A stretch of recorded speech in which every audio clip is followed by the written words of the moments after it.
as they said, mastitis, son, I need a call. So I was there. This woman was there for me when I was down, dying. She was there for me, stood with me in prayer. The church interceded and I came through. And this woman now is going through something that is bothering me. Even as a young man, I lost focus. I lost focus. I lost every energy. I lost every strength. I lost everything because I saw things. I saw her being in pain night and day. I saw her in pain night and day. I saw the deterioration of her breast and her health. And I'm praying night and day, reminding God of his covenant with me. Reminding God that this woman didn't want to come to Nima, but she had to come because she married a man who you call. I reminded God of all of the covenant. Yet, fast forward, my wife died painfully. How can a man be in love, a relationship with somebody for over 10 years, 11 years plus, and then the person died? And then people started to go around saying he killed the woman. In fact, he killed the woman. As a matter of fact, the boy, he didn't care about her. People who didn't really care about her because we were friends, best friends. She told me everything about her upbringing, her family, her position, everything. She hid nothing from me, including the true story behind the birth of her first child. That's how much we were close. She told me everything, everything. Someone who I could count on for intercession, who could stand in the gap and pray for me night and day. And it was her turn, and I could not, and I was guilty as hell because I prayed all the prayer that I could, yet I could not revive her. I could not stop the progress of that attack on her breast.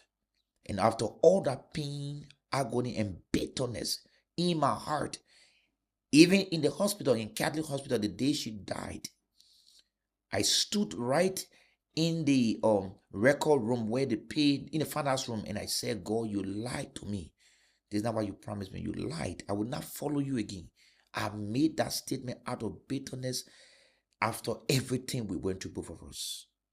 And then people, especially people I least expect, some say he killed the lady. Some say he's evil. Some say he's bad. Some say he did it for money. Some say he did it for church growth.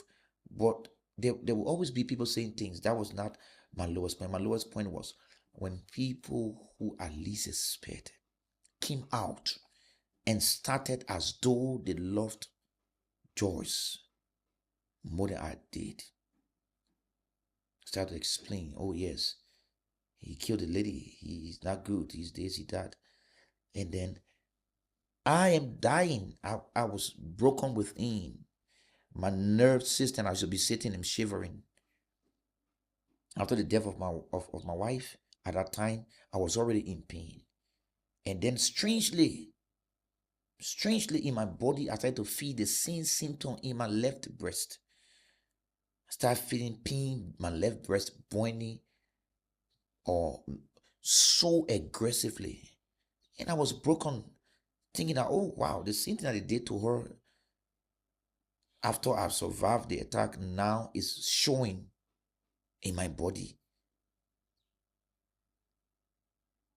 And I got afraid. I had to go back to the Catholic hospital. They had to do my check.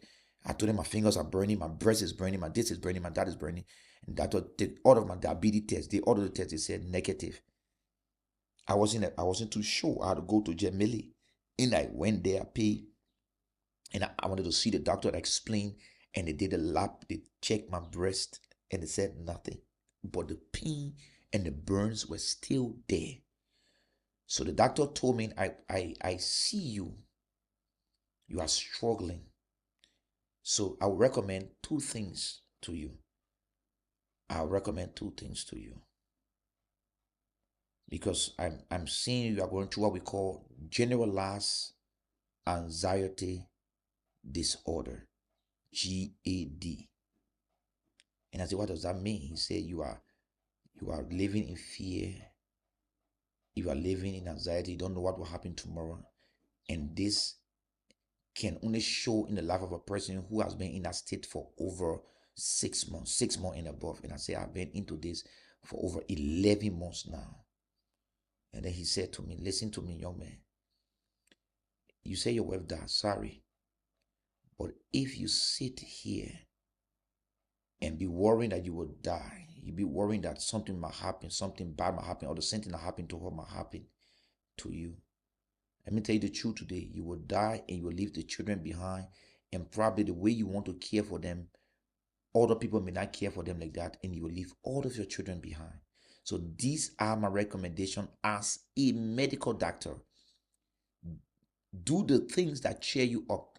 What do you love the most? That's a question he asked me. I said, I love football. And I also love to be around people who make me laugh. He said, go and play football.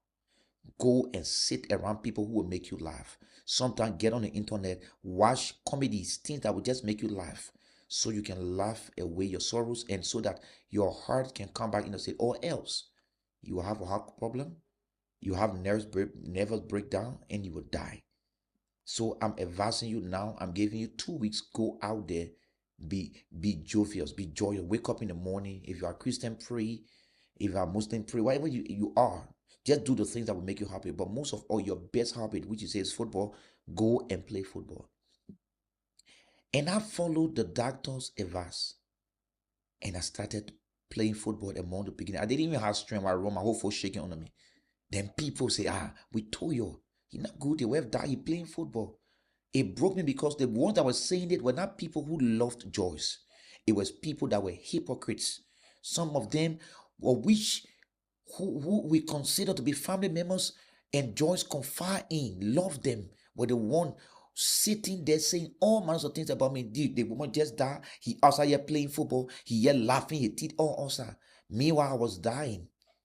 I was grieving. I was broken. There were times I told one of Joyce's friends called Julie. I said, Julie, you're going to take care of my children because I don't know how long I will live for. And she said, stop saying that. And I told her more than 2 times. And she told me, she called me my pa. I said, my pa, the way you're talking, I don't understand it now. Don't say that kind of thing. What are you saying that kind of thing like that for? I said, you may not understand. Because I didn't want to tell her that I'm feeling some signs and symptoms in my breast, and I'm in pain, and I can't sleep, and I just don't know what will happen the next time to me. And she told me, my pa, you're not dying. You're not leaving us here. And those words were nothing to me because I said the same to Joyce and she died. Imagine a person encouraging somebody, even though they know that the person is their faith is different. You are encouraging them, but they themselves they're feeling otherwise. The doctor told me, and I told only the big sister of my late wife, Joyce. I told the big sister, wonderful Satara Logan. I said, the doctor told me that it's going to be difficult for Joyce to make it. But I'm before George, I'm telling her, George, we got to trust God. And trying to encourage her while we pray. While we pray. So I sort of those encouragements. So when Julie told me, my pa, you will not, nothing will happen to you. Myself thought that myself few months ago, I was encouraging George the same way. So don't tell me what I'm feeling. You don't know what I'm feeling. Yet in that point, I was broken. That was one of the most lowest point in my life, when my wife died, and I was there from the beginning. I saw the sickness got worse from one bad state to another. Everything happened right in my eyes. The both of us slept in the same room on the same bed. That she would cry all night and doesn't sleep, and I will try as a human being, praise it with her, talk, encourage her. Sometimes I'll be talking to her, sleeping with my head, and I will wake up the next day praying. So, and I was deteriorating too physically. And then somebody, because this word is an evil word, somebody who did not know all we went through in Nimba, all we went through in Ganta, all we went through in Kali community, all we went through in that house, will just see me trying to recover my life and say, this is evil. He killed Joyce. I was working two places, making money. I put Joyce into business. I had 2 cars before then, before we came to do ministry. We were living in Broadville during the time of Ebola. By the mercies of God, God was faithful enough to bless me, and I was blessing the family. Since George, now am I rich? Do I have everything? Do I have everything? I sent players abroad. I helped people. I wasn't struggling in Montserrat. I never had anything, and I came to ministry, so I was trying to enrich myself. So I tried to kill my wife. But when people want to be evil, and when people don't have feelings, and they don't even care how much destruction their words, their thoughts, and the things they do can cause another person's life, they just say.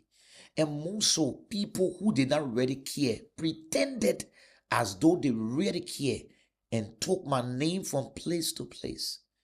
My wife was sick for 9 months. 9 months straight. I was sick for 7 months and I recovered. And after I recovered, hers started to get worse. She was sick when I was sick, but it was not that worse. And she was acting strong for me. But when I came through, hers got worse. And all those times I was never intimate with my wife because it was a painful something. No one will have desire when they're in that kind of pain. And after all of those things I went through,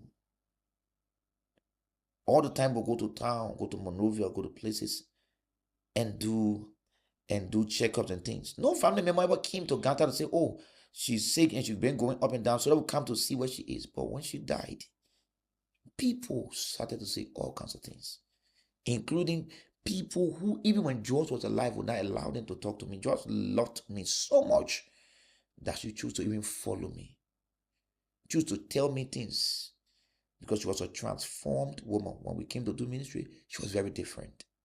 She was a true mother. If a person can be transformed, I've not seen anyone that was transformed as compared to her. She was different from the ones they used to know. Even her friends from the saloon came to Ganta to visit us at church. They saw it. And people sit without being remorseful, without even thinking that, okay, this young man, somebody else's son, and this young man is going through a lot.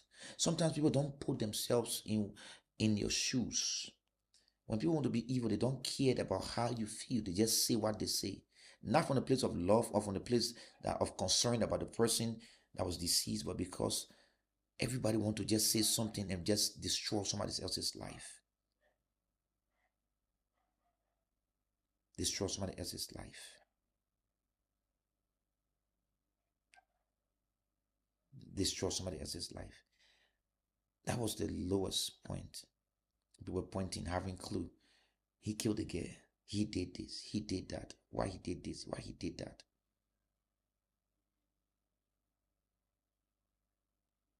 Sometimes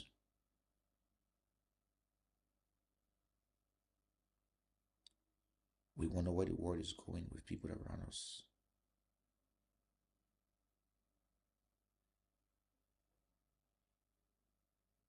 Sometimes the people you even think are there for you are the ones who have even more to say negative things about you.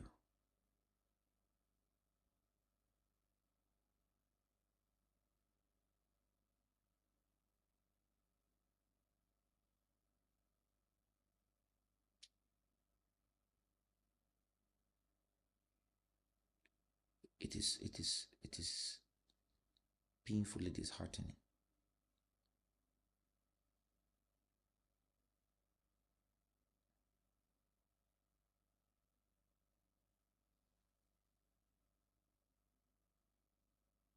But the good thing about everything is that on George's deathbed, she prayed for me. She told me you'll be strong. I didn't know she was dying. Say God gave you grace to go through. It was exactly what she told me. It was exactly what she told me. That was not her last word, but that was some of the words she said, because I still remember the last words she said to me in the hospital room.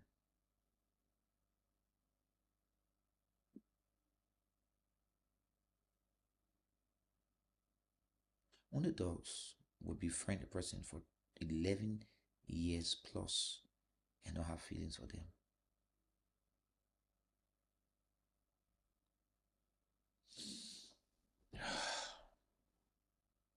That was the lowest point in my life.